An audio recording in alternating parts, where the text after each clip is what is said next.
They say Christmas is about family, love, and coming together. But when my daughter-in-law Jessica handed me a pillow and blanket on Christmas Eve and pointed toward the basement stairs saying, "Margaret, you'll be more comfortable down there." With all the holiday chaos, I realized some families come together to push others out.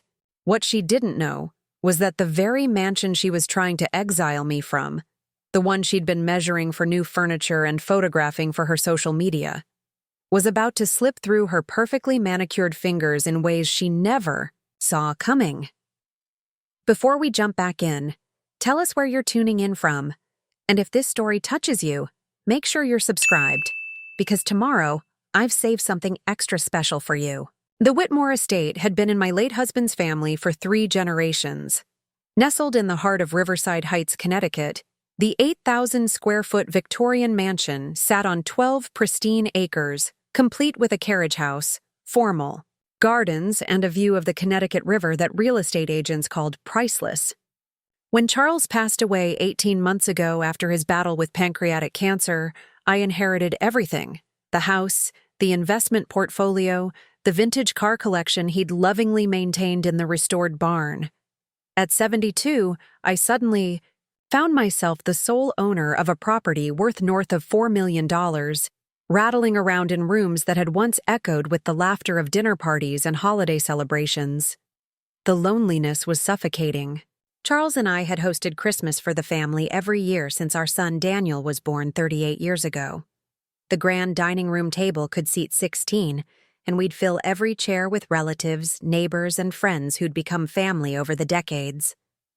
The 12-foot Fraser fir in the main parlor, the garland draped along the mahogany banister, the scent of cinnamon and pine.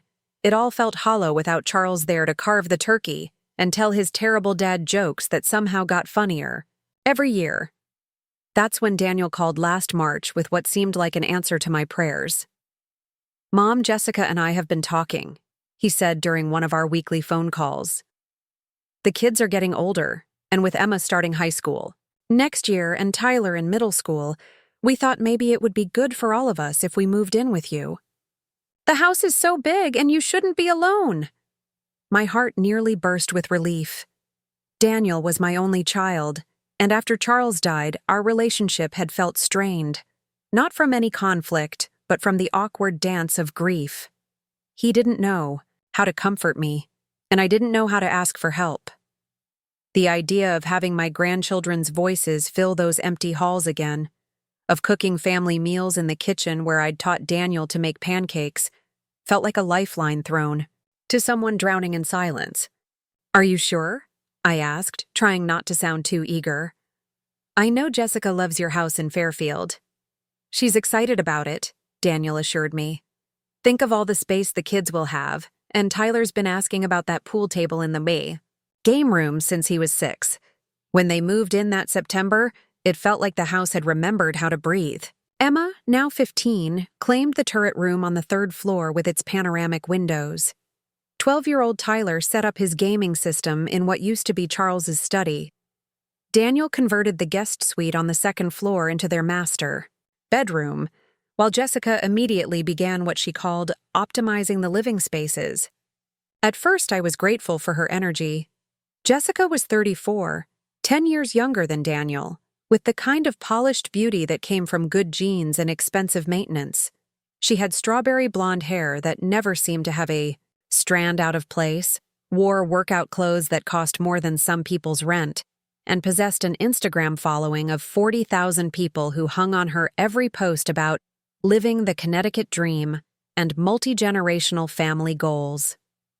She threw herself into redecorating with the enthusiasm of someone who'd been waiting her whole life for this opportunity. The first change was subtle, replacing my cherished family photos on the mantelpiece with abstract art pieces she claimed were more contemporary. Then came the furniture rearrangements, always with an explanation about improving flow or maximizing natural light for better photos.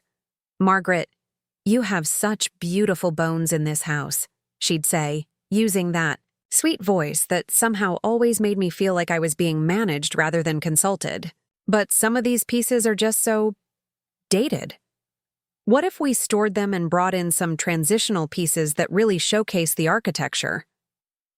The dining room set that Charles and I had chosen for our 10th anniversary, solid walnut with hand-carved details, was relegated to the basement temporarily. My grandmother's china cabinet, where I'd displayed 5 generations of family heirlooms, was moved to make room for a sleek modern buffet that Jessica photographed constantly for her entertaining inspiration posts. I told myself it didn't matter. The house was alive again with family, and that was what counted. Emma would sprawl across the sectional Jessica had installed in the family room, doing homework while Tyler practiced piano. Charles's old Steinway Grand that Jessica had grudgingly agreed to keep because it was too expensive to move. Daniel seemed happier than I'd seen him since his father's death, finally settling into his role as head of the family business, Whitmore and Associates Financial Planning, which he'd inherited along with everything else. But as autumn progressed, I began to notice a shift in the household dynamics. Family dinners, which I'd initially taken charge of cooking, gradually became Jessica's domain. Not because she'd asked to take over, but because she'd begun inviting friends over several times a week for what she called content creation dinners, elaborate meals that she'd spend hours photographing and styling before anyone was allowed to eat. "Margaret, would you mind eating in the kitchen tonight?" she'd ask with that apologetic smile. "The lighting in the dining room is perfect right now, and I'm shooting for this collaboration with that organic meal kit company." I'd take my plate to the breakfast nook, listening to the animated conversation from the next room as Jessica entertained her friends with stories about adjusting to multi-generational living and the challenges of maintaining your aesthetic when you're living with someone from a different generation. The guest list for these dinners never included me. When I asked Daniel about it, he just shrugged and said Jessica was building her brand, and it was important for their financial future. "You know how expensive it is to maintain this place, Mom. If her influencer thing takes off, it could really help with the property taxes and upkeep." That's when I realized that somewhere in the transition, I'd gone from being the matriarch of my own home to being the elderly relative who lived there. Decisions about everything from the weekly grocery, shopping to the landscaping were made without consulting me.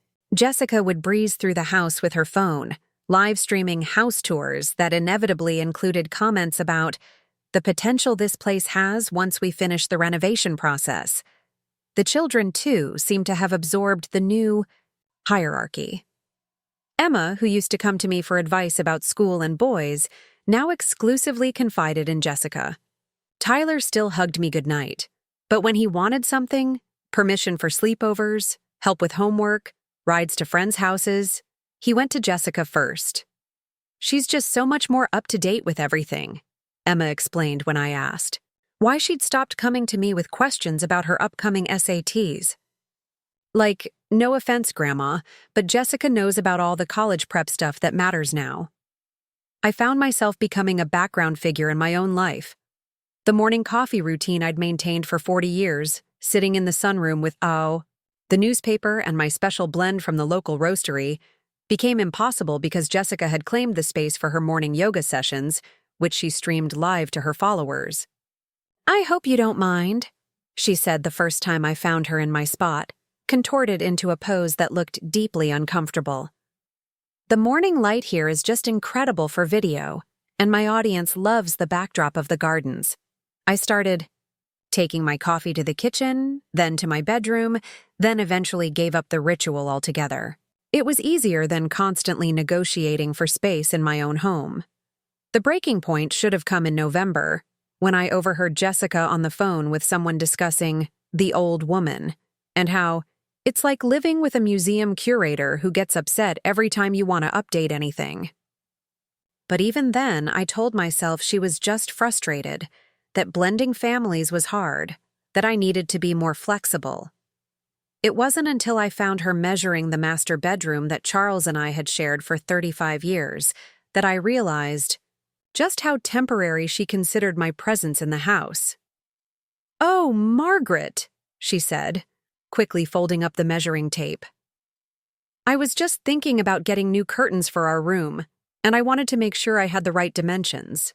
But I'd seen her notebook, left open on the dresser. It wasn't just curtain measurements.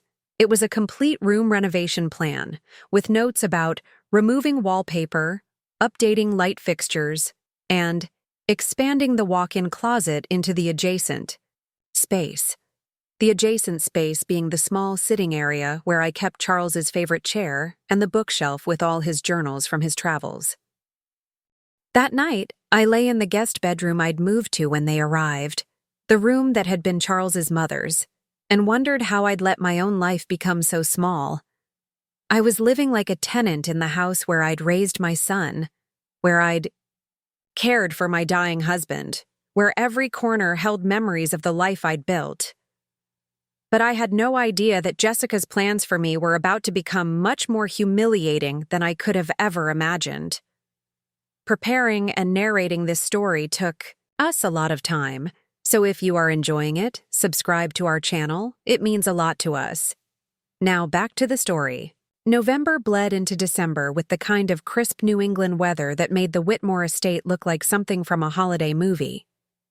The maple trees lining our circular driveway had dropped their leaves in perfect copper piles, and the first dusting of snow clung to the dormant rose bushes Charles had planted along the stone garden walls.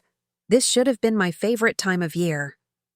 For 3 decades, I'd started Christmas preparations the day after Thanksgiving, transforming every room of the house into a winter wonderland that local magazines had featured twice over the years.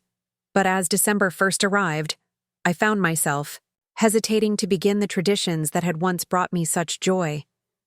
"Jessica," I said over breakfast, watching her scroll through her phone while Tyler wolfed down cereal and Emma texted friends. "I was thinking we should discuss our Christmas plans. When would you like to put up the tree? And should we use the formal dining room for Christmas dinner? Or would you prefer—" "Oh, Margaret," she interrupted without looking up from her screen.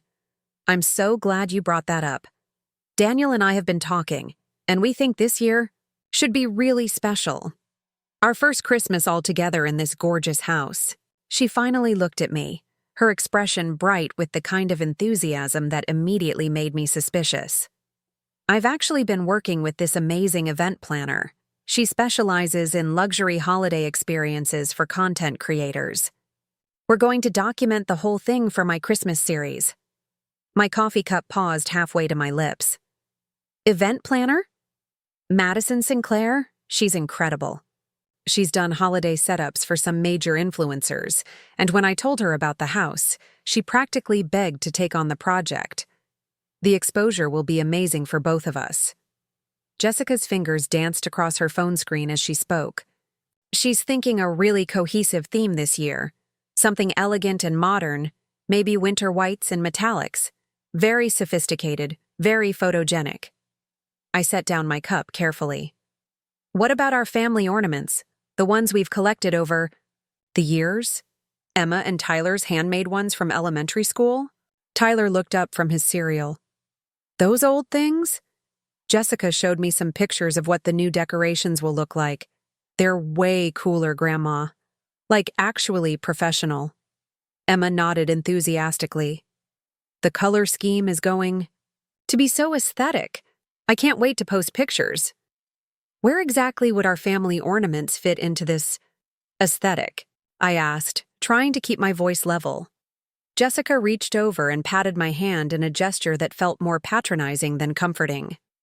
"Oh, we'll definitely incorporate some of the sentimental pieces, maybe in a more private area, like your bedroom. That way they're still part of Christmas, but they won't clash with the overall design vision." I stared at her, understanding dawning like a cold sunrise. The Christmas ornaments that chronicled my family's history, Daniel's first attempt at a construction paper angel when he was 4, the delicate glass birds Charles brought back from our trip to Prague, the photo ornaments from every year of the grandchildren's lives, were being exiled to my bedroom like embarrassing relatives at a wedding. "When is this event planner coming?" I asked. "Actually, she's coming today for the initial consultation. Around 2, I think? I hope you don't mind. I know you usually have your bridge club on Wednesdays, so I figured it would be the perfect time to go through everything without interruption. I hadn't mentioned Bridge Club to Jessica in weeks, but she was right. I did usually spend Wednesday afternoons with my longtime friends. The fact that she'd scheduled this meeting specifically when I'd be out felt like more than a coincidence. I can postpone Bridge Club, I said. Oh, that's not necessary. Jessica's voice climbed an octave. Madison works so much better when she can really focus, you know? Sometimes too many opinions can muddle the creative process. I promise I'll take lots of pictures to show you her ideas. Daniel walked into the kitchen then, already dressed for work in one of the expensive suits Jessica had insisted he buy when he took over the family business. He kissed his wife's cheek and grabbed his travel mug from the counter. "Morning, Mom," he said, barely glancing at me. "Jess was just telling me about the Christmas planner thing. Sounds like it'll be incredible." "I was hoping to be part of the planning process," I said. "This house has hosted Christmas for your entire life, Daniel. I thought perhaps my experience—" "Mom," Daniel interrupted, his tone gentle but firm in the way that had become familiar over the past few months. "You've done Christmas for so many years. Don't you think you deserve a break? Let Jessica handle it this time. She's really good at this stuff." He left for work before I could respond, and Jessica immediately busied herself with clearing the breakfast dishes. My dishes, which I'd been washing myself for 40 years until she'd declared that I didn't have to worry about cleanup anymore. I canceled Bridge Club and spent the morning in my bedroom, trying to focus on a novel I'd been attempting to read for weeks. But I kept listening for sounds from downstairs, straining to hear the conversation between Jessica and her event planner. Around 3:30, I ventured downstairs under the pretense of making tea. The house buzzed with activity I hadn't been invited to join. Jessica and a tall woman with aggressively modern glasses were in the main parlor, the woman gesturing expansively while Jessica took notes on her phone. "Completely transform the space," the woman was saying. "We'll want to remove all the existing personal items first, of course. Family photos, knickknacks, that sort of thing. They're visual clutter that distracts from the overall impact." I stepped into the room. "Excuse me, I don't think we've been introduced." The woman turned and Jessica's smile became strained. "Margaret, I thought you were at Bridge Club. This is Madison Sinclair."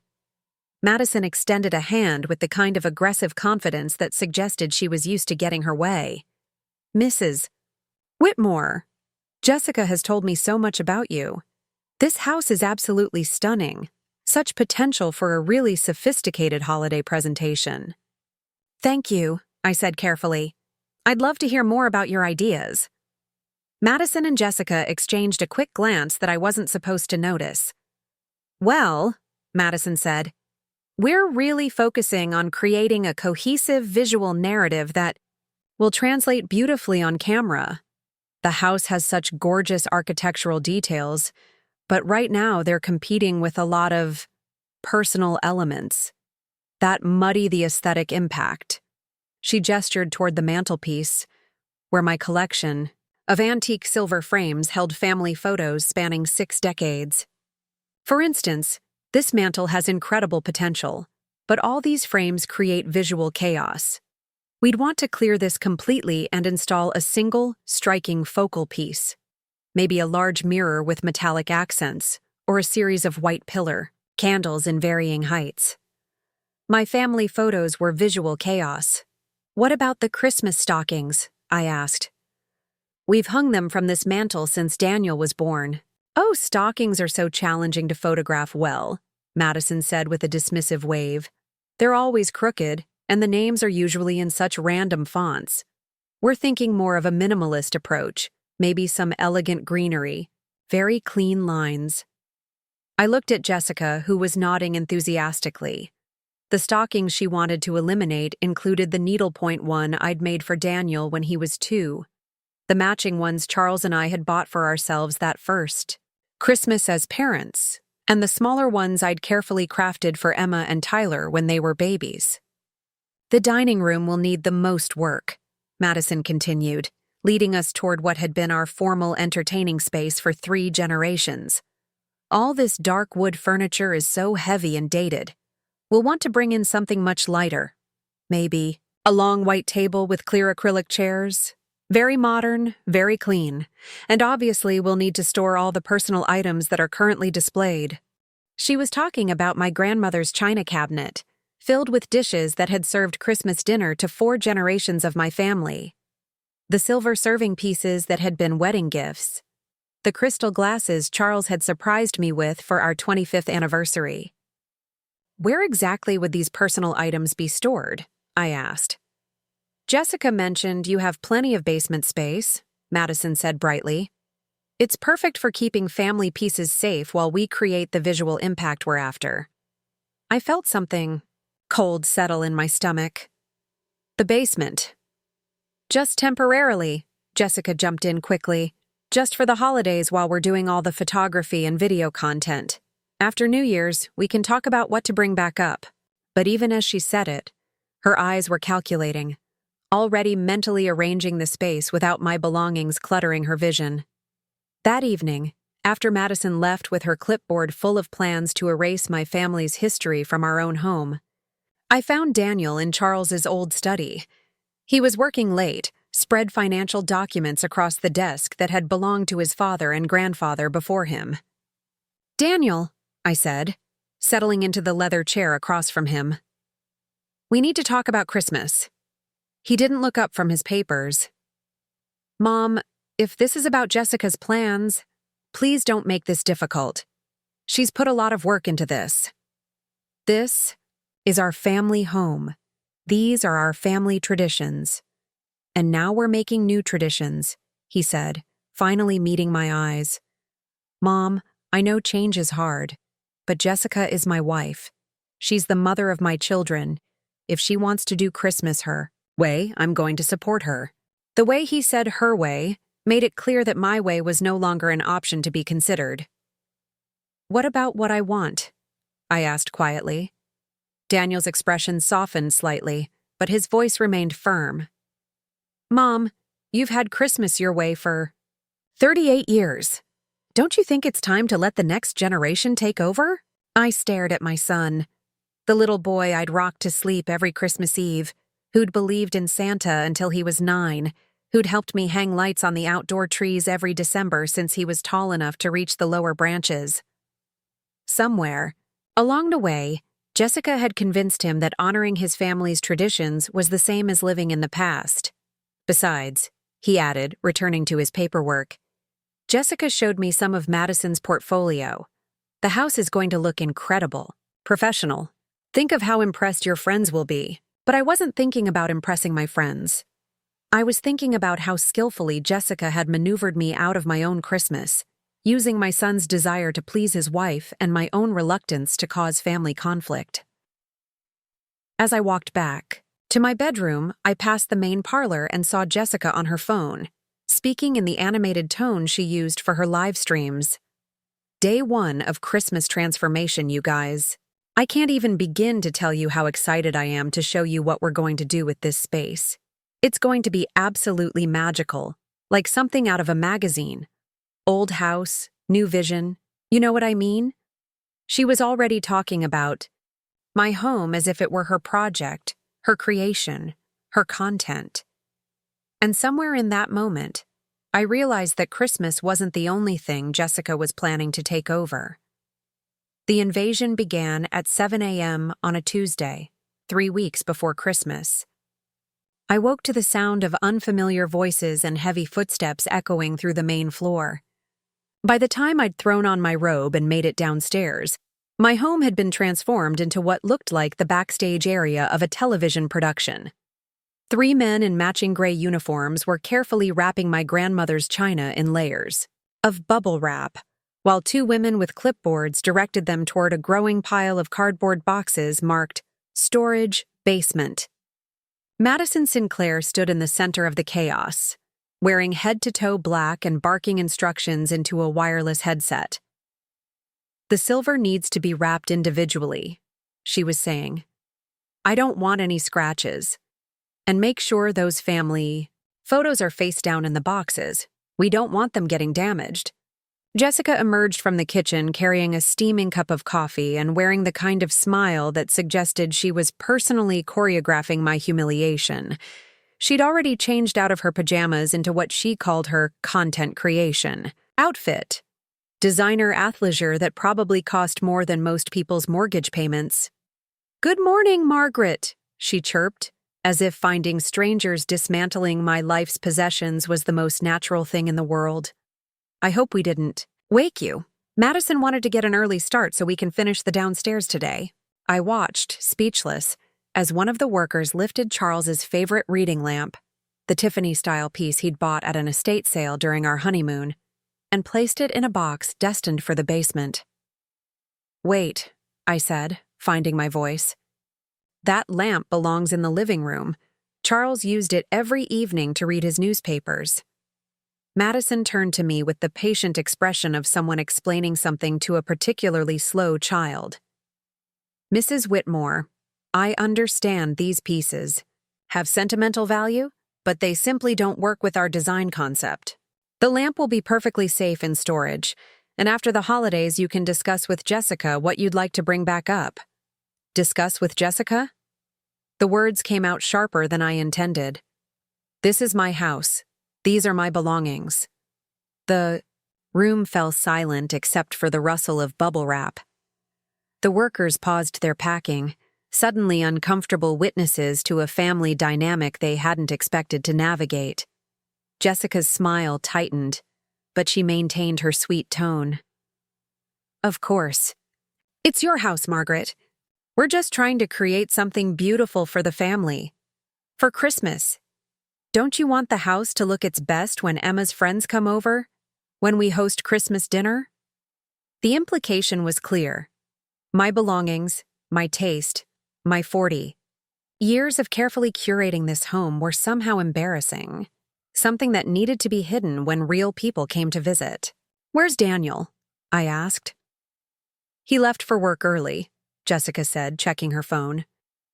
"Big meeting with the Hartford clients today, but he saw the mock-ups last night and he's so excited about the transformation." Of course he was already gone.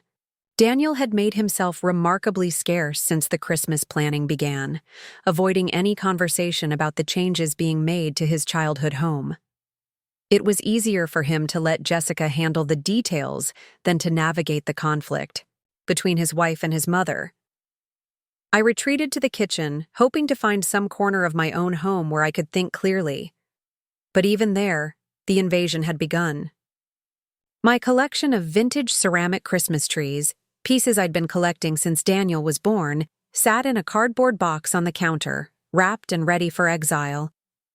"Those are going to the basement too?" I asked one of the workers, a young man who looked like he'd rather be anywhere else. He glanced nervously toward Jessica. "Ma'am, I just pack what they tell me to pack." I poured myself coffee with shaking hands and retreated to the small breakfast nook, the only space that seemed temporarily safe from the systematic erasure of my family's history. Through the window, I could see more workers unloading boxes from a large truck. Not moving boxes, but shipping containers filled with Jessica's vision of what Christmas should look like. The first items they brought in confirmed my worst fears. A massive artificial tree, pristine and white, designed to look like it had been dusted with snow. Boxes of ornaments in carefully coordinated colors, silver, white, and pale gold. Everything was beautiful in the sterile way of a department store display window. "Isn't it gorgeous?" Jessica appeared beside me, following my gaze to the artificial. "Sure, see. Madison found it from this specialty retailer in New York. It's 8 feet tall and pre-lit with the most incredible LED system. And the best part? No needles to clean up, no watering, no mess at all. No smell of fresh pine. No tradition of Charles and Daniel heading out together to select the perfect tree from Henderson's tree farm, where we'd been going since Daniel was 3 years old. No annual argument about whether the tree was too tall or too short, followed by hot chocolate and the ceremonial first ornament. "What happened to our tree?" I asked. "The reservation at Henderson's?" Jessica waved dismissively. "Oh, I canceled that weeks ago. This is so much more practical and it photographs beautifully. Natural trees are so unpredictable. The branches are never symmetrical, and they shed everywhere. By afternoon, my home had become unrecognizable. The living room, which had welcomed guests with the comfortable elegance of well-loved antiques and family treasures, now looked like a high-end hotel lobby. Every surface gleamed with metallic accents, and the furniture, all rentals I learned, was arranged in perfect symmetry around the artificial tree. Madison had positioned ring lights throughout the room and was directing Jessica through various poses for what she called lifestyle content. I watched from the doorway as my daughter-in-law adjusted her hair and smiled brilliantly at the camera, describing her holiday transformation journey and crediting various brands for their amazing partnership support. The key to a really elevated Christmas aesthetic, Jessica was saying to her phone, is editing ruthlessly. You have to be willing to put away the clutter, yes, even sentimental clutter, and let your space breathe.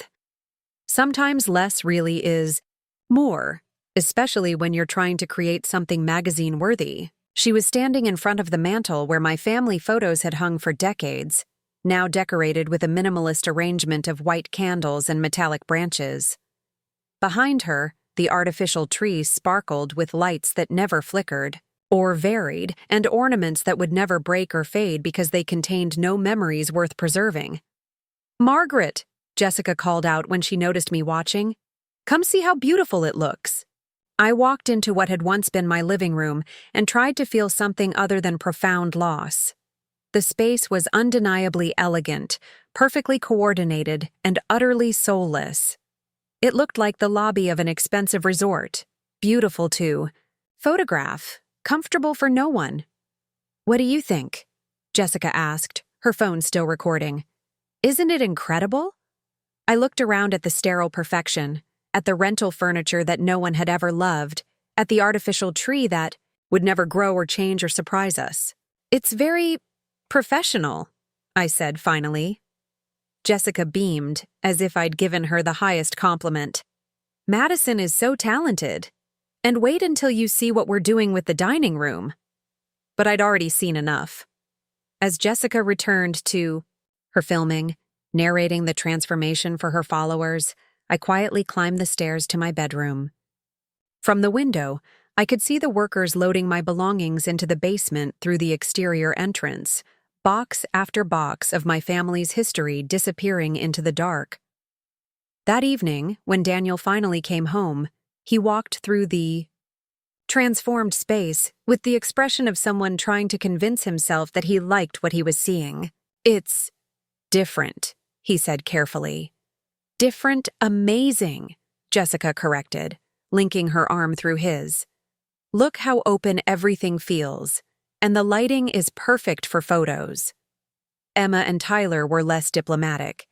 Emma immediately started taking selfies in front of the artificial tree, while Tyler bounced on the rental furniture and declared it way cooler than all that old stuff. "Where's great-grandmother's china cabinet?" Emma asked, looking around with mild confusion. "Safely stored in the basement," Jessica said smoothly. "Just for the holidays. This way we can enjoy the space without worrying about anything getting damaged." "But what about our ornaments?" Tyler asked. "The ones with our baby pictures?" Jessica's smile never wavered. "Those are in the basement too, sweetie. But look at these new ornaments. Aren't they beautiful? And they'll look amazing in all our Christmas photos." I excused myself and went to my room, where I sat on the edge of my bed and tried to process what had just happened. In the space of a single day, Jessica had successfully erased 40 years of Christmas memories and replaced them with a sterile stage set designed for social media consumption. But as I sat there in the growing darkness, I realized that the Christmas decorations were just the beginning. Jessica wasn't just redecorating for the holidays. She was systematically removing every trace of my presence from the house, one carefully planned transformation at a time. And Christmas morning was still 3 weeks away. The first clue that something bigger was happening came disguised as holiday kindness. 3 days after the Christmas transformation, Jessica knocked on my bedroom door with a steaming mug of tea and what she called some boring paperwork that needed my signature. "Margaret, I'm so sorry to bother you with this," she said, settling into the armchair by my window with the kind of casual intimacy that suggested we were close friends rather than two women navigating an increasingly tense living situation. "But our accountant needs some signatures for the year-end financial stuff. You know how it is with estate management, so many forms." She placed a manila folder on my bedside table, along with an expensive-looking pen. "Daniel's swamped with work, and since you're the property owner, these just need your signature. Nothing complicated, just updating some beneficiary information and property management authorizations." I opened the folder and immediately felt overwhelmed. The documents were dense with legal language, full of phrases like irrevocable trust, modifications, and healthcare directive amendments that might as well have been written in another language. My eyes, which weren't what they used to be even with reading glasses, struggled to focus on the small print. "What exactly am I signing?" I asked, squinting at a page titled Property Management Authorization. Jessica's laugh was light and dismissive. "Oh, you know how lawyers are. They make everything sound so complicated. It's basically just updating Daniel as the primary point of contact for property-related decisions. Since he's handling all the business stuff anyway, it just streamlines things.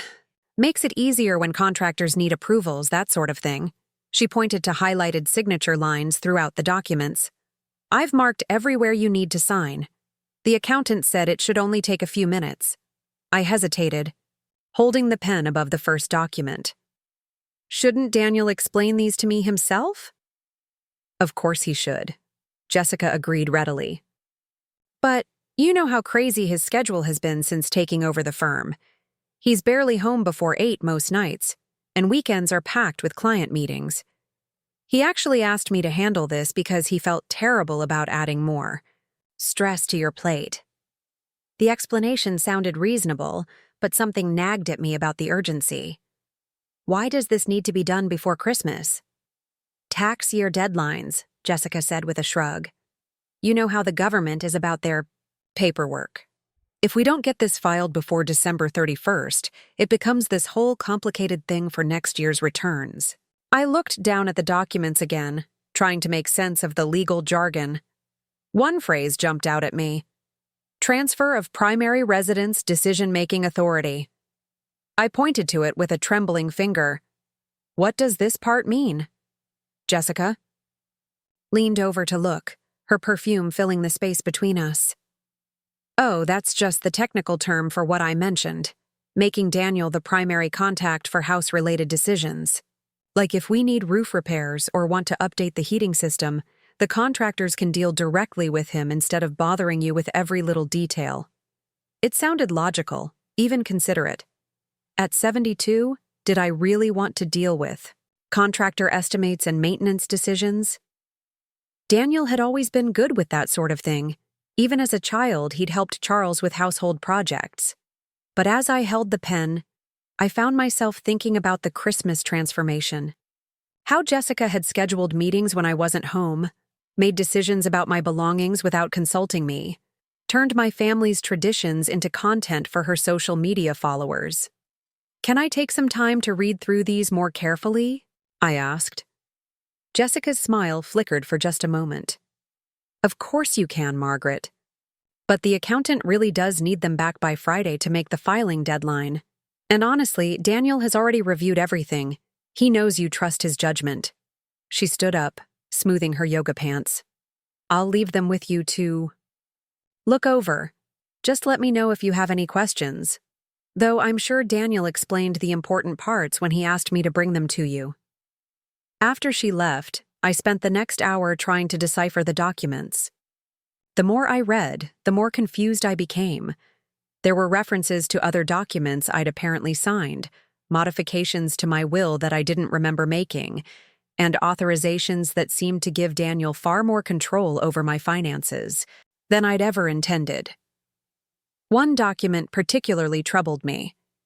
It was titled Residential Care Planning Authorization and included language about determining appropriate living arrangements based on cognitive capacity assessments, and healthcare, proxy decision-making in consultation with designated family members.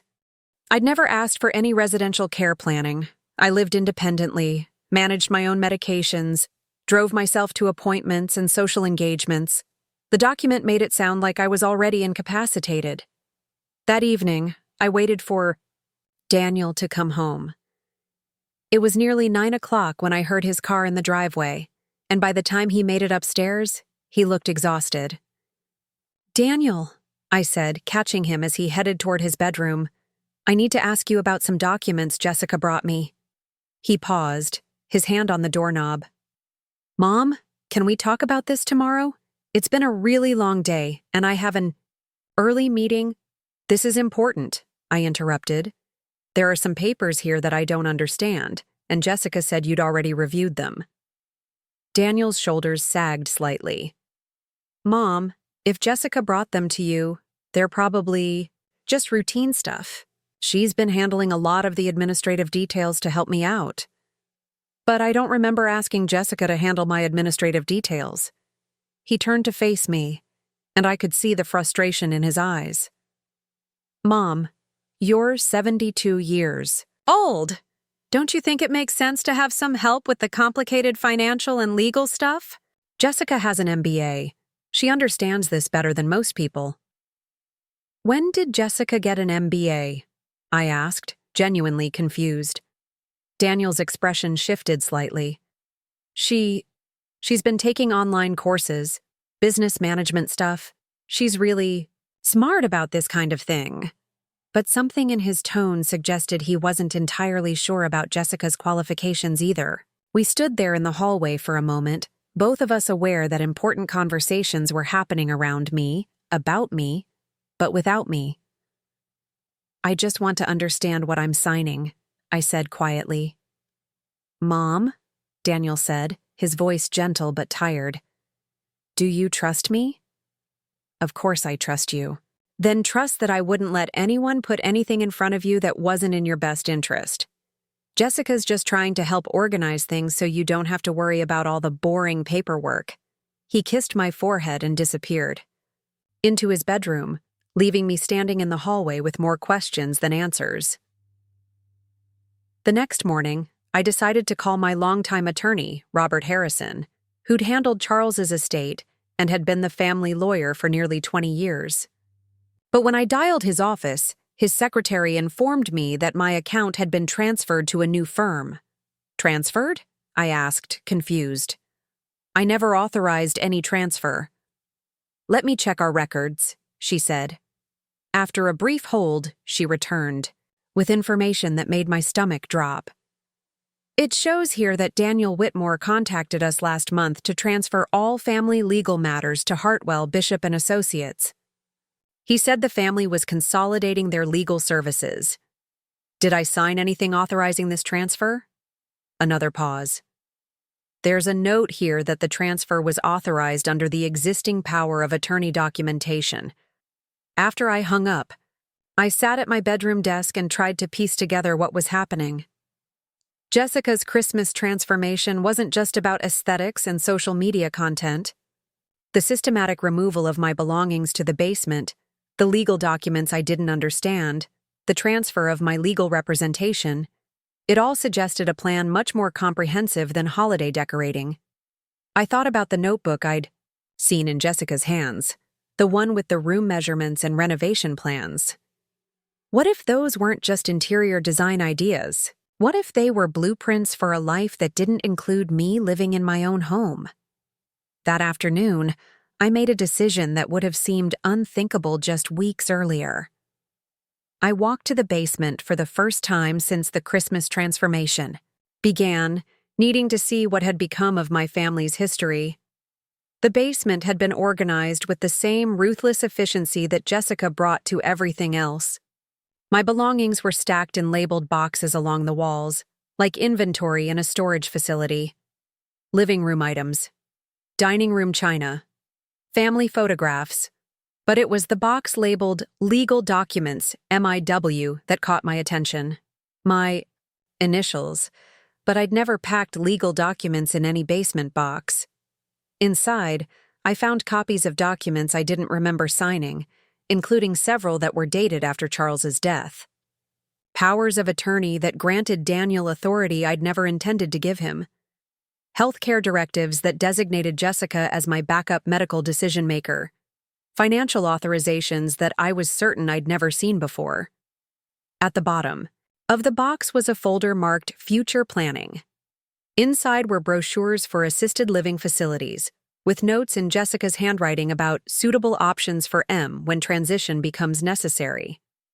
I sat on the basement floor, surrounded by the remnants of my life, and finally understood the full scope of what was happening. The Christmas banishment to the basement wasn't going to be temporary. Jessica wasn't just redecorating my house, she was planning to make it permanently hers, and somehow, I'd apparently already signed the papers that would make it possible. The final humiliation began with what Jessica called a Christmas Eve surprise. I should have known something was wrong when she woke me at 6 a.m. with unusual excitement, practically bouncing on her feet like a child who couldn't wait to open presents. "Margaret, you need to get dressed," she announced, throwing open my bedroom curtains to let in the gray December morning light. "We have the most incredible day planned, and I need everything to be perfect." I sat up slowly, my joints protesting the early hour. "What kind of day?" "Content creation day." Jessica's smile was so bright it could have powered the Christmas lights outside. "I've arranged for a professional photographer to come document our Christmas Eve traditions. We're going to create this amazing family holiday content. You know, multi-generational living, the joy of family togetherness, all that beautiful stuff my followers love." She was already laying out clothes on my bed. Not my clothes, but items I'd never seen before. A soft red sweater with a designer label, elegant black slacks, and jewelry that looked expensive but impersonal. "Where did these come from?" I asked, touching the unfamiliar fabric. "I picked them up for you yesterday. I thought you'd look so beautiful in these colors, and they'll photograph incredibly well with our Christmas color scheme." Jessica was already moving around my room, straightening things and adjusting the lighting. The photographer specializes in lifestyle content for luxury brands, and she's going to capture the most gorgeous shots of our family Christmas. I looked at the clothes again. They were beautiful, but they weren't me. The red was too bright, the style too young, the whole outfit carefully chosen to fit Jessica's vision of what a photogenic grandmother should look like. "What if I just wear something from my own closet?" I suggested. Jessica's expression flickered with something that might have been annoyance, but she recovered quickly. "Oh, Margaret, you know your wardrobe is so classic. But for this kind of professional photography, we really need pieces that will pop on camera. Trust me, you're going to look amazing." An hour later, dressed in Jessica's costume and feeling like an actress in a play I'd never auditioned for, I found myself positioned in the living room while a photographer named Chloe arranged lighting equipment around the artificial Christmas tree. "Gorgeous space," Chloe was saying to Jessica as she adjusted her camera settings. "Very clean, very elegant, perfect for the kind of authentic family content brands are looking for right now." Authentic. The word stung, surrounded as I was by rental furniture and artificial decorations in a room that had been stripped of every authentic element of my family's history. Daniel appeared, also dressed in clothes I'd never seen him wear. A cable-knit sweater in cream-colored wool that looked like it had come from the same styling session as my outfit. Emma and Tyler followed, looking polished and coordinated in a way that our real family photos had never achieved. "Okay, everyone," Chloe announced. "Let's start with some natural family moments. I want to capture the warmth and joy of your Christmas Eve traditions." But that was the problem. We had no Christmas Eve traditions anymore. The traditions I'd spent 4 decades building had been erased along with everything else that made this house feel like home. "What should we do?" Daniel asked, looking as confused as I felt. Jessica stepped forward with the confidence of a director. Let's start with opening one present each. You know, that special Christmas Eve tradition where each family member gets to open one gift early. Except we'd never had that tradition. In the Whitmore family, presents had always been opened Christmas morning, after the traditional breakfast of cinnamon rolls and fresh orange juice that I'd made every year since Daniel was born. But Jessica had already arranged wrapped gifts under the artificial tree, perfectly coordinated boxes in white and gold paper, topped with elaborate ribbons that matched her color scheme. They looked like props from a department store window display. "Margaret, why don't you sit here on the sofa?" Chloe directed, positioning me between Daniel and Emma. "And Jessica, you can sit on the floor with Tyler. Very natural, very casual." For the next 2 hours, we performed Christmas Eve for the camera. We opened the staged presents, generic gift cards and placeholder items that Jessica had clearly purchased just for the photos. We gathered around the artificial tree while Chloe captured spontaneous moments of family togetherness. We even staged a Christmas Eve dinner, though the food had been catered and arranged by Madison Sinclair to look beautiful under the professional lighting. "This is incredible content," Jessica kept saying between shots, checking the photos on Chloe's camera. "My followers are going to absolutely love this. It's exactly the kind of luxury family lifestyle content that performs so well." I sat through it all feeling like a fraud. Every smile was forced, every gesture choreographed, every moment designed to sell Jessica's version of our family to an audience of strangers who would never know the difference between performance and reality. "Okay," Chloe said as the afternoon wound down. "I think we have some beautiful shots. Jessica, I'll have the edited gallery ready for you by New Year's Day." As the photographer packed up her equipment, Jessica was already on her phone, probably planning how to monetize our fake Christmas Eve on her social media channels. "That was wonderful," she said to me as we stood in the now quiet living room. "You were such a natural on camera, Margaret.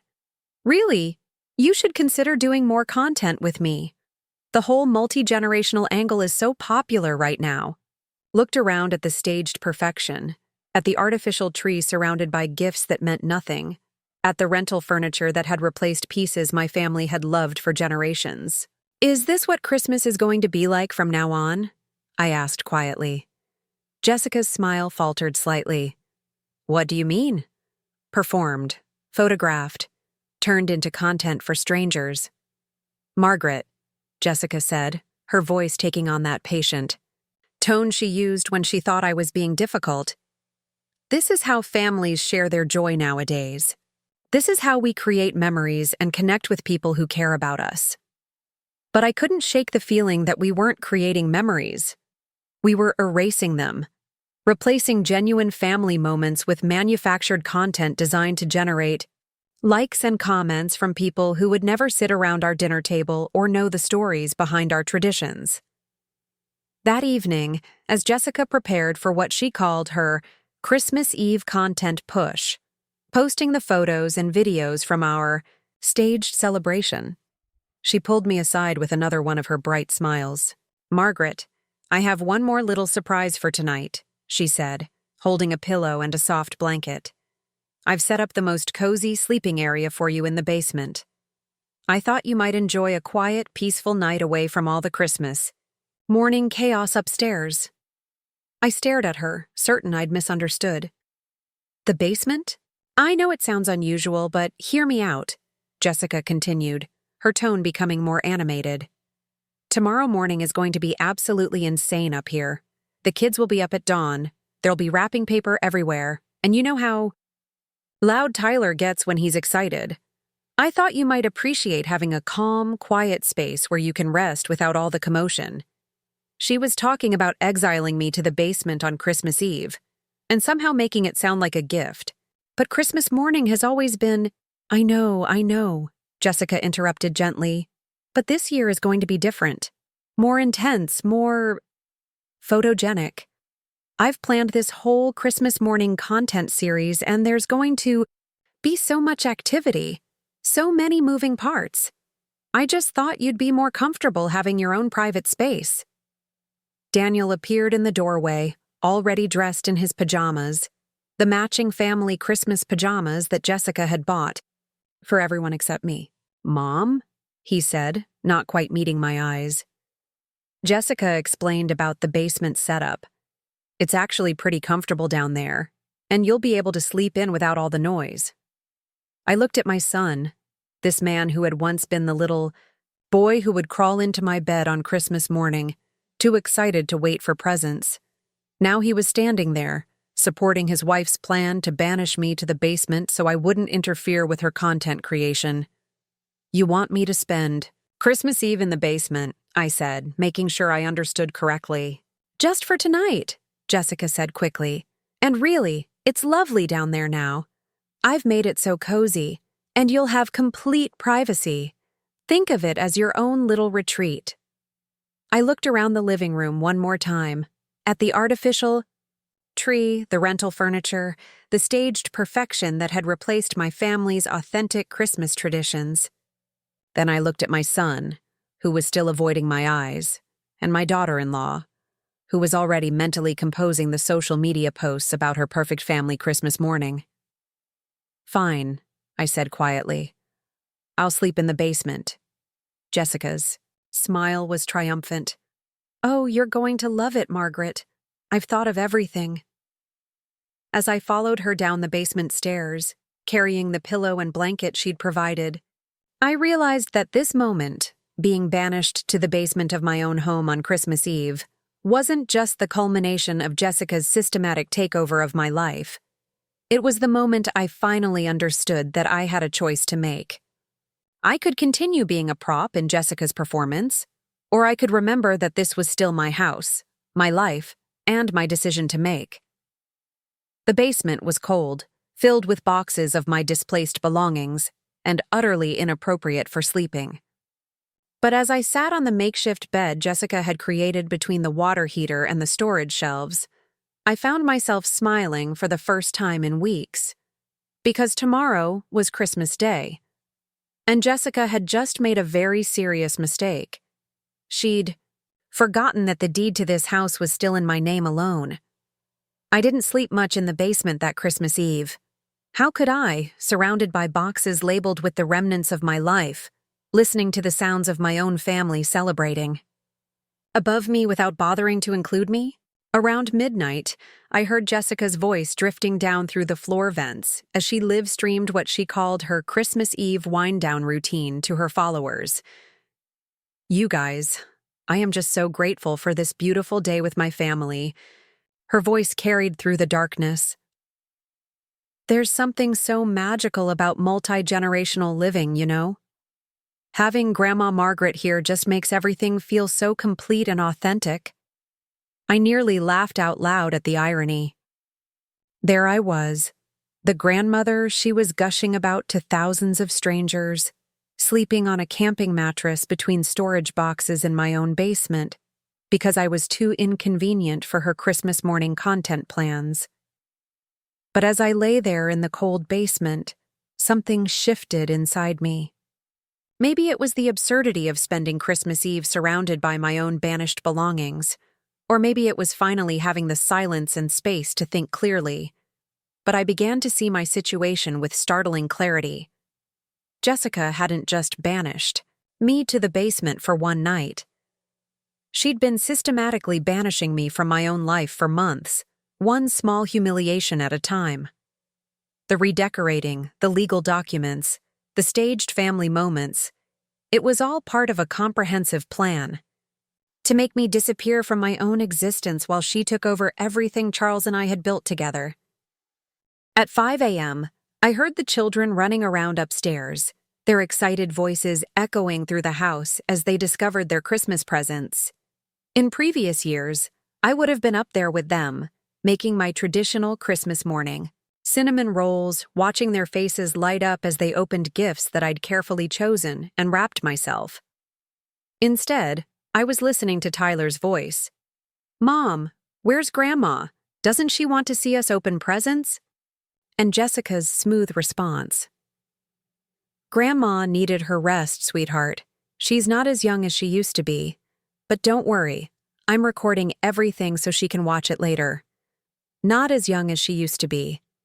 As if my age was some kind of disability that prevented me from participating in my own family's Christmas morning. I got up from the uncomfortable mattress and began to explore the basement more systematically. In the months since Jessica had been organizing things, I'd avoided coming down here. It was too depressing to see my life's possessions treated like unwanted clutter. But now, moving through the carefully labeled boxes, I started to see something else entirely. This wasn't just storage, it was evidence. Box after box contained items that Jessica had systematically removed from the house, but I began to notice a pattern in what had been saved versus what had mysteriously disappeared.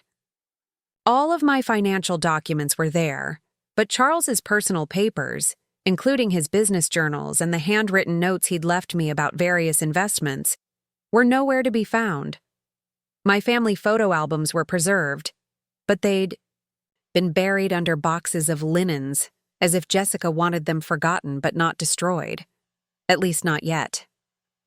More telling was what I found in a box marked Margaret's personal items, contents I definitely hadn't packed myself. Inside were medical records I'd never seen before, including a psychiatric evaluation dated 6 months ago that I'd never undergone.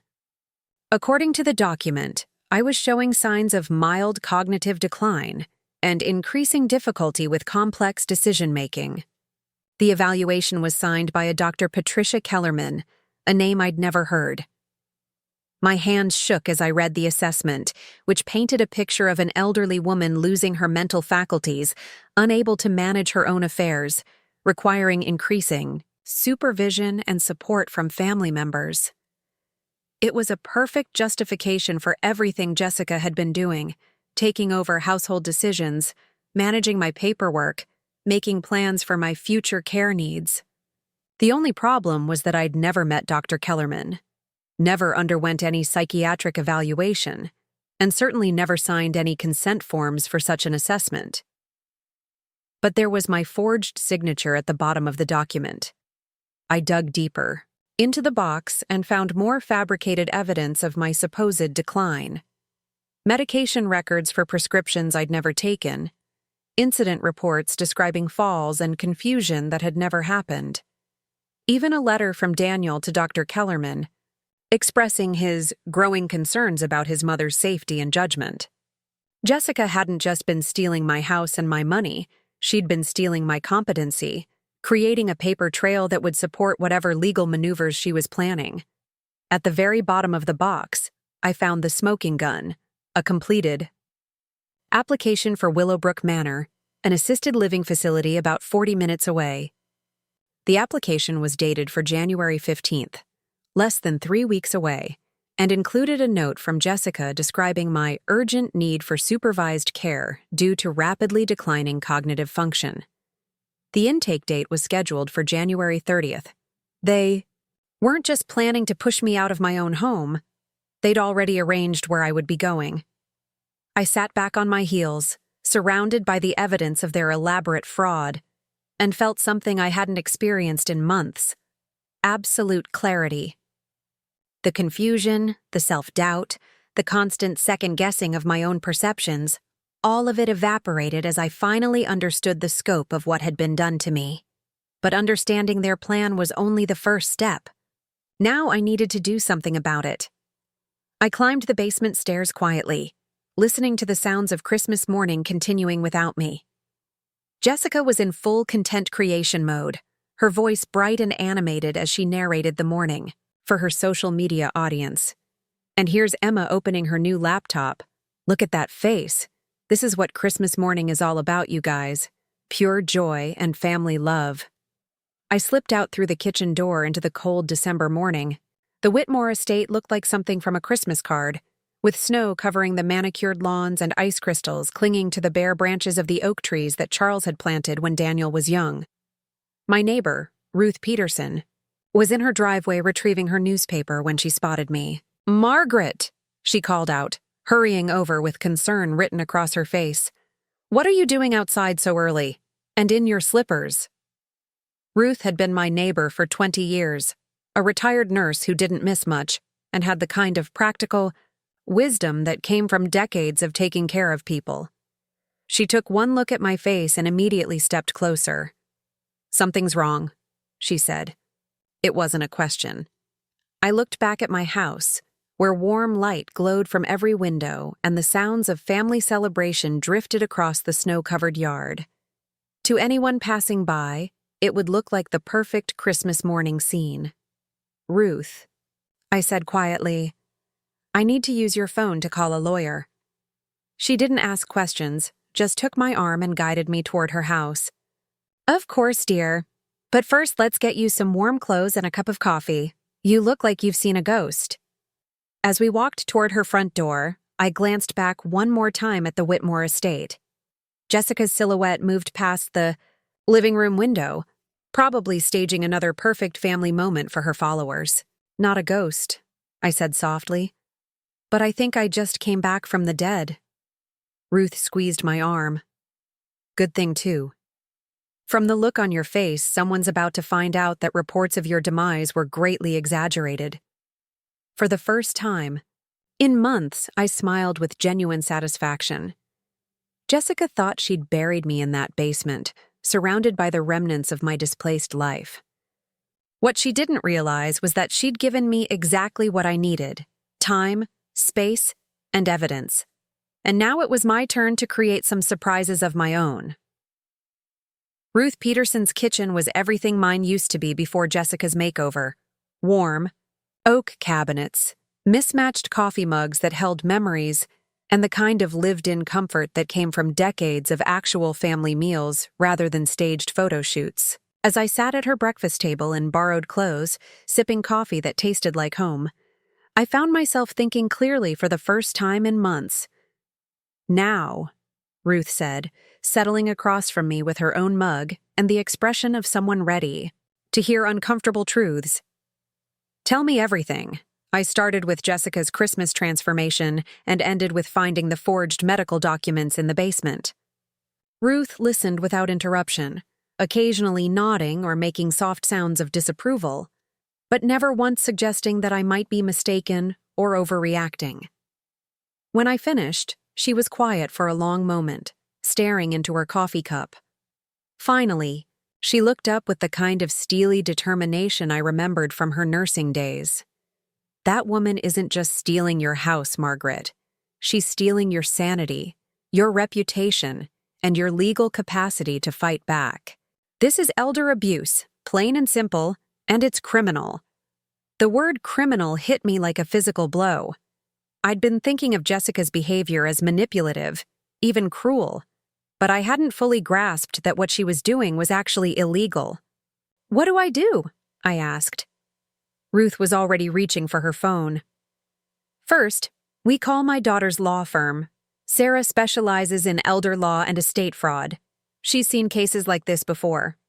Then we document everything you found in that basement, before they have a chance to destroy the evidence." While Ruth made the call, I found myself staring out her kitchen window at my own house. From this angle, I could see into the living room where the artificial Christmas tree sparkled with its perfect lights. Jessica was moving around the room, probably still filming content, while my family continued their Christmas morning without giving a thought to the woman sleeping in the basement. The irony wasn't lost on me. Here I was, finally taking action to reclaim my life, while Jessica was probably posting about the joy of multi-generational family bonding to her thousands of followers. "Sarah can see us tomorrow," Ruth announced, hanging up the phone. "She's cutting her Christmas short because she says cases like this can't wait.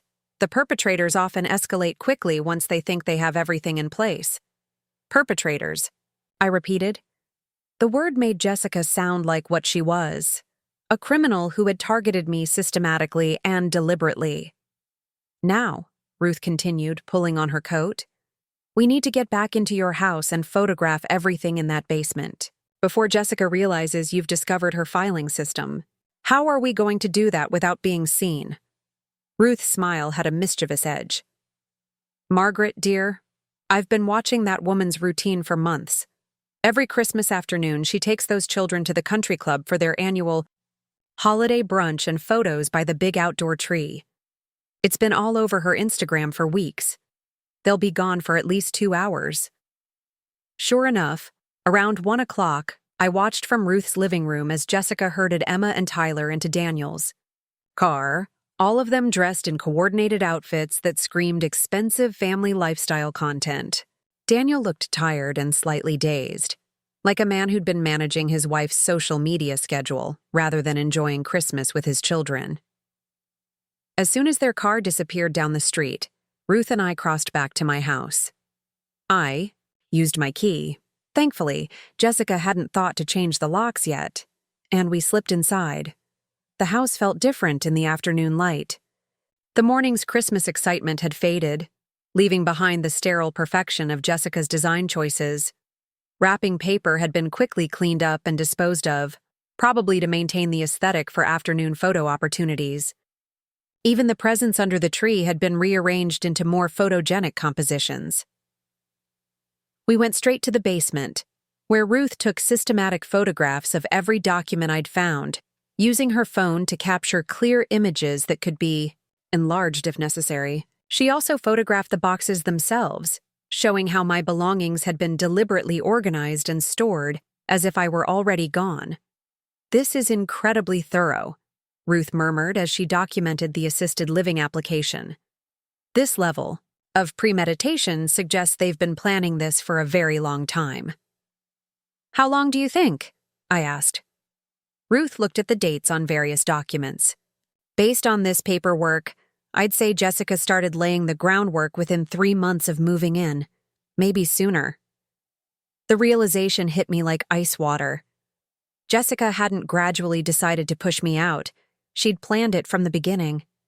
The sweet daughter-in-law act, the concern about my living alone, the touching family togetherness, all of it had been a calculated performance designed to get her inside my house and close to my finances. "There's something else," Ruth said, photographing a folder I hadn't noticed before. "Look at this." Inside the folder were real estate market analyses for properties in our neighborhood, with detailed comparisons showing the potential value of the Whitmore estate after various renovations. Jessica had researched not just how to get me out of the house, but exactly how much money she could make once I was gone. One document made my blood run cold. A renovation proposal titled Whitmore Estate Luxury Conversion that detailed plans to subdivide the property, turning the main house into a high-end rental and building 2 additional luxury homes on the 12-acre lot. They weren't just stealing my home, they were planning to destroy it completely. "We need to get out of here," Ruth said, checking her watch. "But first, help me gather some of your important documents. Whatever Jessica hasn't found yet needs to come with us for safekeeping." I led her to Charles's old study, which had become Tyler's gaming room. Behind a panel that Jessica apparently hadn't discovered, Charles had kept a small safe containing our most important papers: the original deed to the house, our marriage certificate, Charles's will, and my own will, which I now realized might have been tampered with if Jessica had found it. "Thank God," Ruth breathed as I opened the safe. "These documents prove your ownership and mental capacity at the time they were created. Jessica can forge medical evaluations, but she can't change legal documents that were witnessed and notarized years ago." We also took my jewelry box, which contained not just sentimental pieces, but also several valuable items that Charles had given me over the years.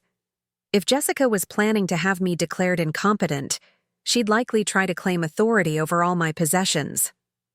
As we prepared to leave, I heard a car door slam in the driveway. "They're back early," Ruth whispered. We could hear Jessica's voice getting closer to the front door, animated and cheerful as she probably shared highlights from their country club brunch with her social media followers. "The basement," I whispered. We slipped downstairs just as the front door opened. Above us, I could hear Jessica moving through the house, probably checking that everything was still perfectly arranged for her afternoon content creation. "Margaret," Jessica called out. Are you awake down there? We brought you back some dessert from the club. Ruth and I looked at each other. Jessica was performing concern for my benefit, but her tone suggested she wasn't particularly worried about whether I answered or not. After a few minutes, Jessica's footsteps moved away from the basement door. We could hear her setting up for what sounded like another video, her voice taking on the bright, artificial tone she used for her followers. Okay, you guys, now I want to show you the most amazing desserts from our Christmas brunch. Ruth and I slipped out through the basement's exterior entrance, the same door the movers had used to carry my belongings into exile. As we made our way back to Ruth's house with my rescued documents, I realized that Jessica's systematic cruelty had inadvertently given me the greatest gift possible: absolute clarity about who she really was and what she was capable of. Tomorrow, Ruth said as we settled back in her kitchen, we start fighting back properly. I looked at the pile of documents we'd rescued, proof of my competency, my ownership, my right to make decisions about my own life. For months, I'd felt like I was losing my mind, questioning my own perceptions as Jessica slowly erased me from my own existence. But now I had evidence. And more importantly, I had witnesses. Ruth, I said, I want to ask you something, and I need you to be completely honest. She nodded. Do I seem mentally incompetent to you? Confused or unable to make rational decisions? Ruth's laugh was short and sharp. Margaret, honey, if you were incompetent, you wouldn't have been able to uncover this elaborate fraud and plan a counterattack. You'd be sitting in that basement feeling sorry for yourself instead of gathering evidence like a detective. She was right. The woman Jessica had been describing in her forged medical reports, confused, declining, unable to manage her own affairs, didn't exist. That woman was a fiction, created to justify stealing everything I owned. The real Margaret Whitmore was sitting in her neighbor's kitchen on Christmas night, planning to fight back with everything she had. And tomorrow, Jessica was going to discover that reports of my mental decline had been greatly exaggerated. Sarah Peterson Mills had the kind of sharp intelligence that made you understand why elder fraud perpetrators usually preferred victims without strong advocates. At 42, Ruth's daughter possessed her mother's no-nonsense demeanor, combined with the laser focus of someone who'd spent 15 years fighting legal battles for vulnerable seniors. Her law office in downtown Hartford was closed for the holiday week, but she'd agreed to meet us there on December 26th because, as she put it, predators don't take holidays, and neither do we. I sat across from her polished conference table, feeling more alert and determined than I had in months, while Sarah reviewed the photographs Ruth had taken of Jessica's basement filing system. The documents were spread across her laptop screen, in damning detail: the forged medical evaluations, the assisted living applications, the real estate conversion plans. Mrs. Whitmore, Sarah said, looking up from her computer. What we're looking at here is a textbook case of financial elder abuse with identity fraud components. This isn't opportunistic. This is a sophisticated, premeditated scheme to systematically strip you of your assets and legal capacity. She pulled up one of the photos, showing the fake psychiatric evaluation. This document alone represents multiple felonies: forgery, identity theft, fraud, and possibly conspiracy if your son was aware of its creation. The mention of Daniel made my stomach clench. Do you think he knows about the forged documents? Sarah's expression was carefully neutral. That's something we'll need to determine through investigation. But Mrs. Whitmore, I need you to understand something important. Whether your son is an active participant or simply being manipulated by his wife, the legal reality is the same. You are the victim of serious crimes, and we need to act quickly to protect your remaining assets and legal rights. She turned to a fresh page in her legal pad. Let's start with immediate protective measures. First, we're filing for an emergency restraining order to prevent any further financial transactions or property transfers. Second, we're notifying all your banks and investment accounts to freeze any access that isn't directly authorized by you. Third, We're having you examined by an independent geriatric psychiatrist to document your actual mental capacity. How quickly can this happen? Ruth asked. I'm filing the emergency motions tomorrow morning. We should have temporary protection in place by noon. Sarah's fingers were already flying across her keyboard. But Mrs. Whitmore, I need to warn you. Once we file these papers, your daughter-in-law will know that you've discovered her scheme. There's a possibility she'll escalate her behavior or try to accelerate her timeline. I thought about the assisted living application with its January 30th intake date. She's already planning to have me committed next month. Not anymore, she isn't. Sarah's smile was razor-sharp. By tomorrow afternoon, Jessica will discover that her victim has legal representation and documentary evidence of her crimes. The game changes completely at that point. Sarah walked us through the legal strategy she was developing. Beyond the immediate protective measures, she was preparing both criminal referrals and civil lawsuits. The criminal charges would include elder abuse, fraud, forgery, and identity theft. The civil case would seek damages for emotional distress, theft of assets, and something called intentional infliction of emotional distress. The beauty of your case, Sarah explained, is that Jessica documented everything herself. She kept meticulous records of her scheme, probably because she's an organized person who likes to have everything planned out. But those same organizational skills just provided us with a complete evidence trail of her criminal activity. As we wrapped up the meeting, Sarah handed me a thick folder containing copies of all the legal documents she'd be filing. Mrs. Whitmore, I want you to understand something. You're not just fighting for your house or your money. You're fighting for your dignity, your autonomy, and your right to live your life on your own terms. Too many seniors in your situation just accept the abuse because they don't want to cause family conflict. I'm past worrying about family conflict, I said firmly. Sarah nodded approvingly. Good. Because what we're about to do will definitely cause some conflict, but it will also ensure that you get your life back. That evening, I stayed at Ruth's house for what we both agreed would probably be my last night of anonymity. Tomorrow, once the legal papers were filed, Jessica would know that her carefully constructed fraud was falling apart. We spent the evening going through more of the documents I'd rescued from Charles's safe, preparing for what Sarah had warned me would be an intensive investigation period. Ruth made her famous beef stew, the same recipe she'd been bringing to neighborhood potlucks for 20 years. And for the first time in months, I ate a meal that tasted like comfort instead of performance. Margaret, Ruth said as we cleaned up the dishes. Can I ask you something personal? I nodded. What do you think Charles would say about all this? I was quiet for a moment, thinking about my husband's practical wisdom and his fierce protectiveness when it came to people he loved. Charles always said that kindness shouldn't be confused with weakness, and that sometimes the most loving thing you can do is set clear boundaries. Ruth smiled. Sounds like he'd be proud of you for fighting back. I think he'd be furious with himself for not seeing through Jessica sooner, I admitted. Charles was always a good judge of character, but he died before Jessica really showed her true nature. Or maybe she was just better at hiding it when he was alive. Predators are good at that, Ruth observed. They wait for vulnerability.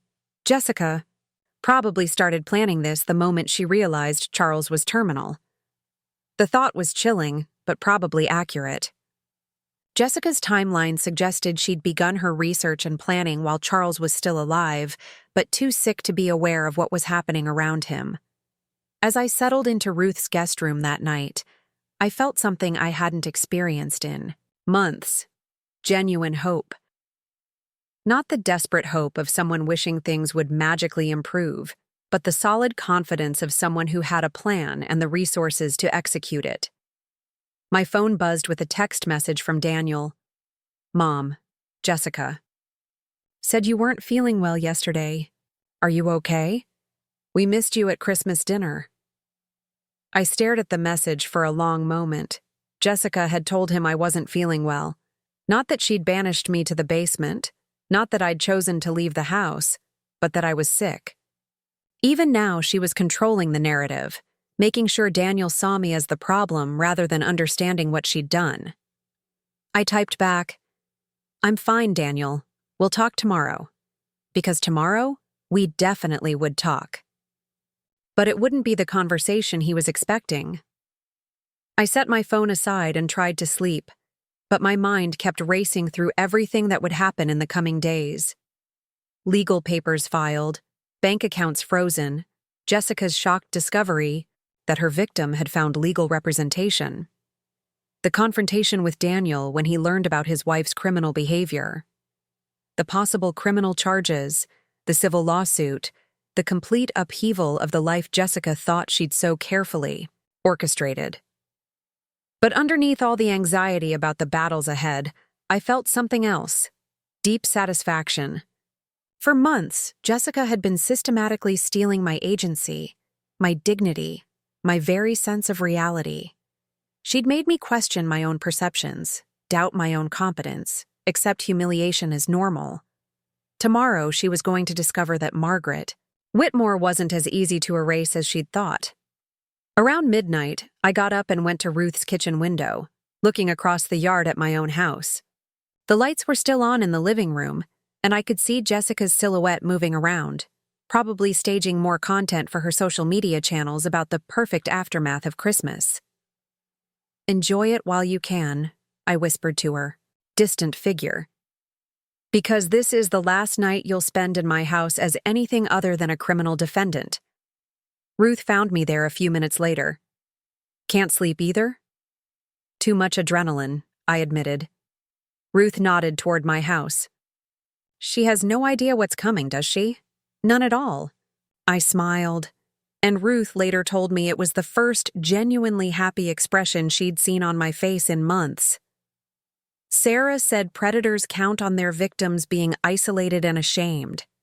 Jessica's been so focused on isolating me that she never considered I might find allies. "Well," Ruth said, putting her arm around my shoulders, "she's about to get a very expensive education in underestimating the wrong person." Looking back at my house with my name on the deed and my legal rights intact, I couldn't wait for school to begin. At exactly 11:47 a.m. on December 27th, I watched from Ruth's living room window as a Hartford County Sheriff's deputy walked up the circular driveway to my front door, carrying a manila envelope that would change everything. Sarah had warned me that the service of legal papers would be dramatic, but I wasn't prepared for how satisfying it would feel to watch Jessica's perfectly orchestrated world begin to crumble. The deputy rang the doorbell, and I could see Jessica, through the large front windows, approaching the door with her usual confident stride. She was dressed in another one of her content creation outfits, a cashmere sweater in winter white that probably cost more than most people's car payments, and she had her phone in her hand, likely in the middle of filming another Day in the Life segment for her followers. I saw her expression change the moment she opened the door and saw the uniformed officer. Her bright social media smile faltered, then disappeared entirely as he identified himself and handed her the legal documents. "Ma'am, you're being served with an emergency restraining order and notice of pending criminal investigation." His voice carried across the yard in the crisp winter air. "You need to sign here acknowledging receipt." Jessica's face went through a series of transformations: confusion, then recognition, then something that looked like panic barely contained behind her influencer composure. She stepped back from the door, and I could see her looking around frantically, as if she were trying to figure out how this scene would appear to any neighbors who might be watching. The deputy waited patiently while Jessica read through the papers. From my vantage point across the yard, I could see the moment she realized what she was looking at. Her perfectly manicured hand flew to her throat, and she actually staggered backward a step. After she signed the acknowledgement, the deputy handed her additional papers and began explaining something I couldn't hear. But I didn't need to hear the words to understand what was happening. Sarah had prepared me for this moment. Jessica was learning that all her financial access to my accounts had been frozen, that she could no longer make any decisions regarding my property or medical care, and that she was under investigation for multiple felonies. The deputy left, and Jessica stood in the doorway for a long moment, staring down at the papers in her hands. Then she slowly closed the door, and I could see her silhouette moving frantically through the house, probably trying to process what had just happened to her carefully planned scheme. My phone rang 15 minutes later. It was Daniel, and his voice was tight with confusion and anger. "Mom, what the hell is going on?" Jessica just called me at work, hysterical, saying something about restraining orders and criminal investigations. She says you're accusing her of elder abuse. "Daniel," I said calmly, "I need you to come home immediately. We need to have a conversation that's long overdue." "Mom, this is insane. Jessica has done nothing but try to help you, and now you're—" "Daniel." My voice was sharper than I'd used with him since he was a teenager. "Come home now, and bring those papers Jessica showed you. All of them." There was silence on the other end of the line. Then, "What papers?" "The ones she's been having me sign. The medical evaluations she arranged. The financial authorizations. All of it." Another long silence. "Mom, I don't know what you're talking about." That's when I realized that Jessica had been running parallel deceptions, manipulating me while also manipulating Daniel, keeping us both in the dark about different aspects of her scheme. "Come home, son," I said quietly. "It's time you learned what your wife has really been doing." An hour later, I walked back into my own house for the first time since Christmas Eve. The sterile perfection of Jessica's transformation felt even more oppressive now that I understood its true purpose, not improving the house, but erasing me from it completely. Jessica was pacing in the living room, her phone pressed to her ear, speaking in urgent whispers to someone I couldn't identify. When she saw me walk through the front door, her face went white. "I have to go," she said into the phone, then hung up and faced me with an expression I'd never seen before, genuine fear mixed with rage. "Margaret," she said, her voice shaking slightly, "I don't understand what's happening. These papers are saying I committed crimes, but all I've done is try to help you manage things that were getting too complicated for you to handle alone." "Jessica," I said, settling into the chair that used to be Charles's favorite, the one she'd banished to, the basement but which Ruth and I had quietly retrieved that morning. "Let's drop the performance. I know about the forged medical evaluations. I know about the assisted living facility application you filled out without my knowledge. I know about your plans to subdivide my property. I know everything." Her mouth opened and closed like she was trying to find words that wouldn't come. Behind her, I could see Tyler in the kitchen, pretending to make a sandwich while obviously listening to every word. "I don't know what you think you found," Jessica finally managed, "but you're confused about what those documents mean. You've been having memory issues, and I was just trying to make sure you had the support you needed." "Memory issues," I repeated. "You mean like the psychiatric evaluation I supposedly had with Dr. Kellerman?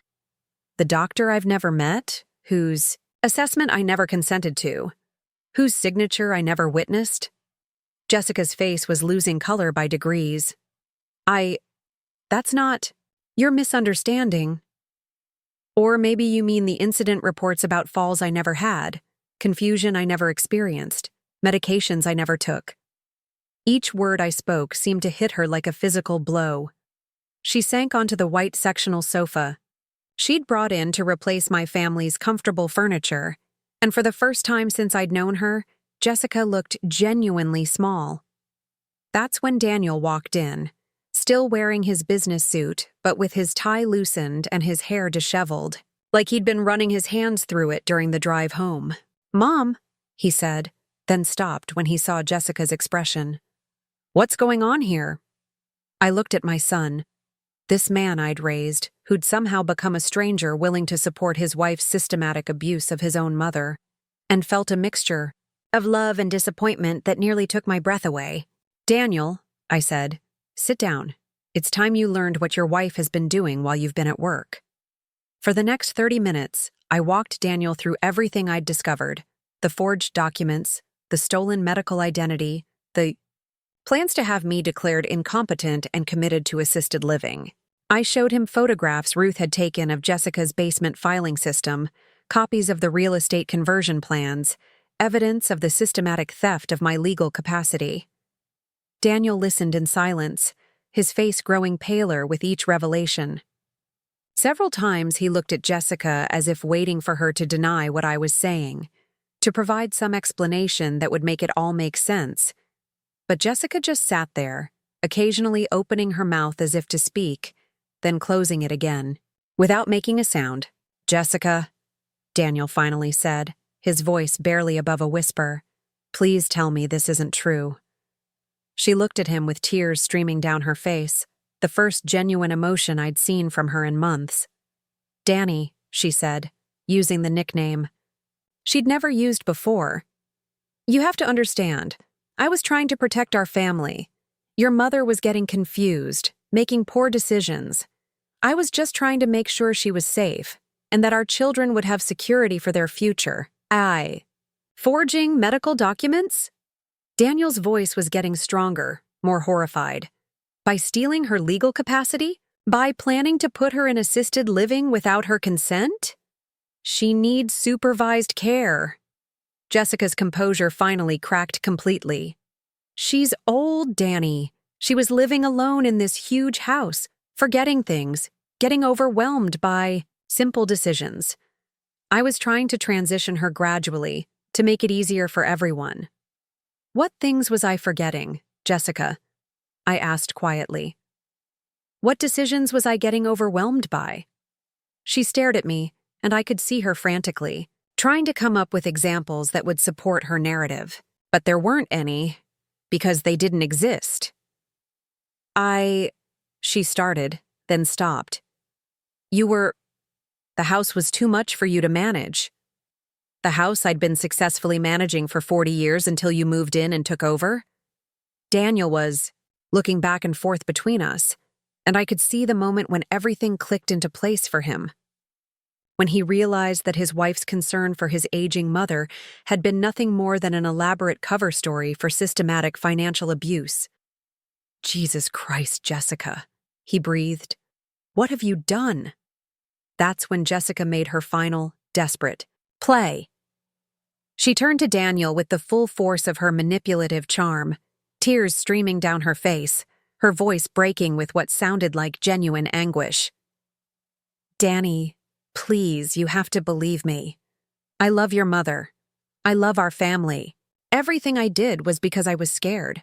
Scared she'd hurt herself. Scared she'd lose the house to some scammer. Scared our children would lose their inheritance. I was trying to protect everyone, including her." For a moment, I thought Daniel might actually buy it. The expression on his face suggested he wanted to believe his wife, wanted there to be some explanation that would make all of this a terrible misunderstanding, rather than the systematic criminal abuse it actually was. But then Emma walked into the room, home from a friend's house, and looked around at the three adults staring at each other in tense silence. "What's wrong?" she asked. Then she looked directly at me and said, "Grandma, are you okay? You look really upset." It was such a simple question from my 15-year-old granddaughter, but it cut through all of Jessica's manipulation and excuses. Like a knife.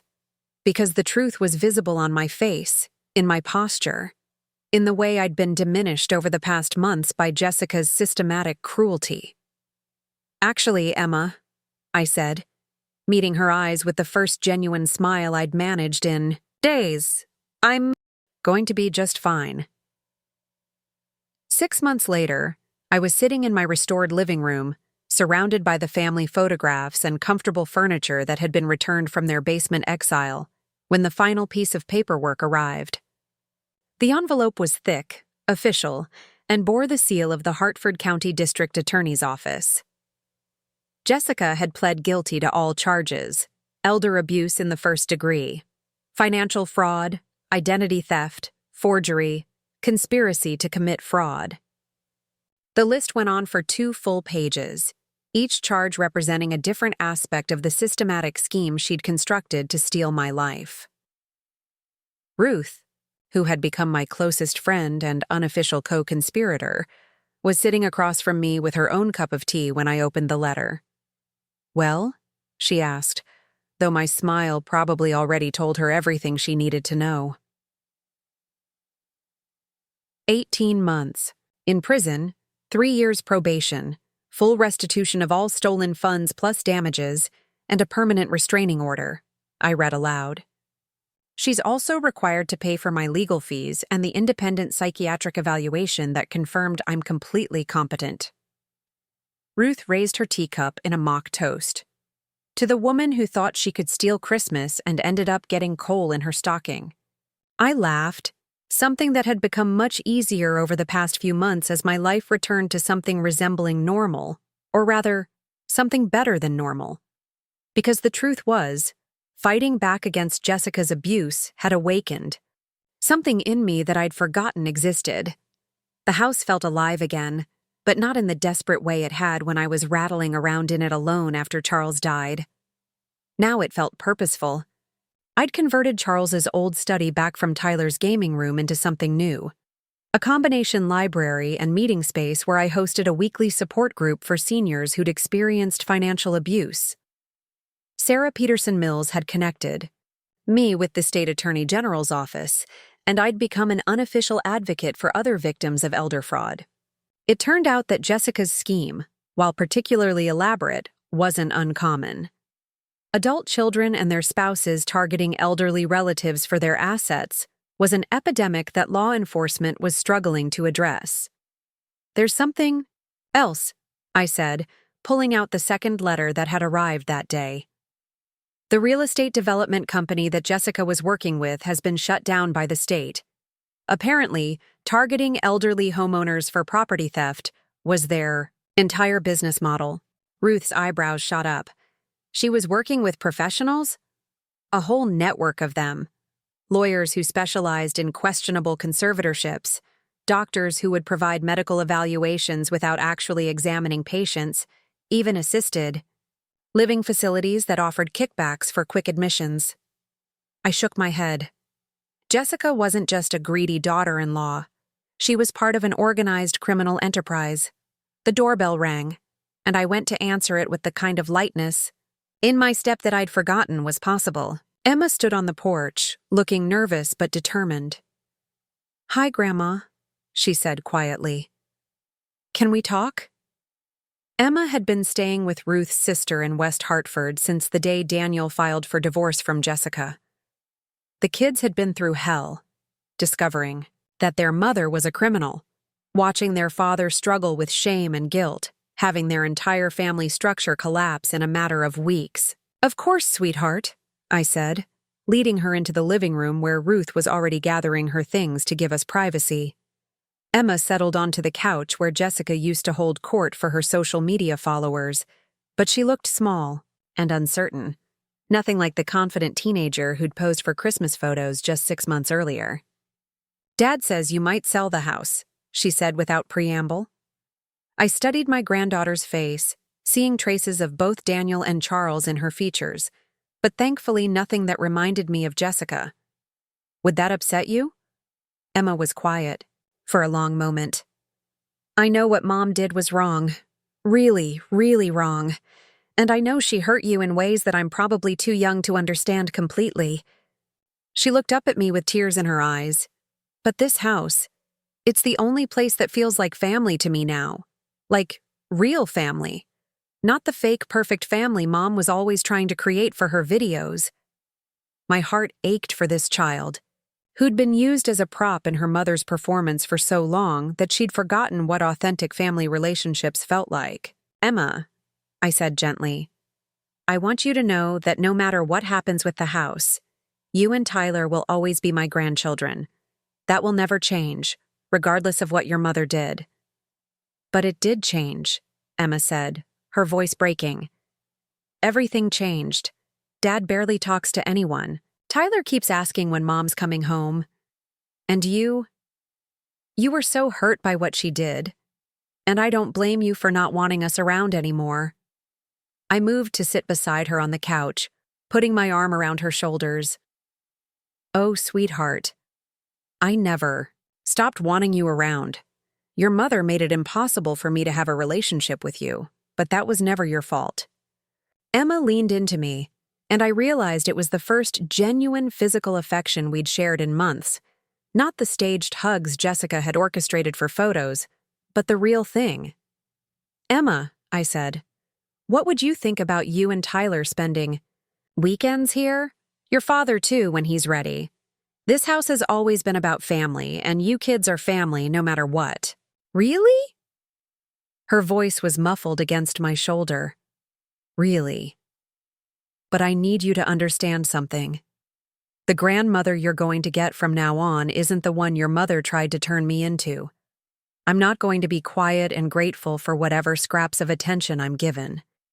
I'm going to have opinions and boundaries, and I'm going to expect to be treated with respect. Emma pulled back and looked at me with something that might have been relief. Good. The quiet, sad version of you was scary. You're much more like yourself when you're being stubborn. I laughed, and Emma actually smiled. The first real smile I'd seen from her since this whole nightmare began. That evening, Daniel came by to pick up Emma. He looked older than his 38 years, worn down by the shame of having been married to a criminal and the guilt of having enabled her abuse of his own mother. Mom, he said, standing awkwardly in the doorway. Emma told me about the weekend arrangement. Is that a problem? He shook his head. No, it's more than I deserved. More than we all deserved after what Jessica did. Daniel, I said, firmly, your wife committed crimes against me. You didn't commit those crimes. You were manipulated and lied to, just like I was. But I should have seen it, he said, his voice heavy with regret. I should have protected you instead of supporting. Her? Yes, I agreed, you should have. But beating yourself up about it forever won't change what happened. What matters now is what you do going forward. Daniel nodded, looking more like the son I remembered from before Jessica's influence had changed him.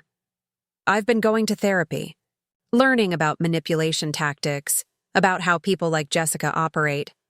I want to make sure I never enable something like this again. Good, I said. That's a start. As Daniel and Emma prepared to leave, Tyler bounded down the stairs with the kind of energy that only 12-year-old boys possess. Grandma, he said, Dad says we can come for dinner on Sunday. Can we make those chocolate chip cookies you used to make before Mom changed all the recipes? Absolutely, I said, ruffling his hair. But you're helping with the mixing this time. After they left, I walked through the house, turning off lights and checking that everything was secure. The rooms felt different now, not empty like they had after Charles died, and not invaded like they had during Jessica's occupation, but peaceful, settled, like a house that knew it was loved and protected.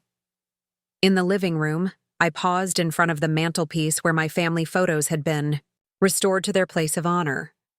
Charles and me on our wedding day, Daniel as a baby, Emma and Tyler as toddlers, before Jessica had entered our lives and turned family moments into content opportunities. But there was one new addition, a framed newspaper clipping from the Hartford's Current with the headline, Local Woman Helps Expose Elder Fraud Ring. The article detailed how my case had led to the investigation and shutdown of the criminal network that had been targeting seniors across Connecticut. At the bottom of the article was a quote from me that the reporter had found particularly compelling. They thought that being old meant being powerless. They forgot that with age comes experience, and with experience comes the knowledge that some battles are worth fighting, no matter the cost. I touched the frame gently, thinking about everything that had led to this moment. The months of systematic abuse, the Christmas Eve exile to the basement, the moment I'd finally decided to fight back instead of accepting humiliation as my lot in life. Jessica had tried to steal my house, my money, my dignity, and my family. In the end, she'd lost everything she'd tried to gain, while I'd discovered strengths I didn't know I still possessed. As I turned off the last light and headed upstairs to my bedroom, my actual bedroom, not the guest room I'd been relegated to, I smiled at the irony of it all. Jessica had spent months planning to make the Whitmore estate her own. Instead, she'd reminded me that it had always been mine, and always would be. The house, as they say, always wins, and sometimes, so do the grandmothers who live in them. Up next, you've got 2 more standout stories right on your screen. If this one hit the mark, you won't want to pass these up. Just click and check them out. And don't forget to like, subscribe, and turn on the notification bell so you don't miss any upload from us.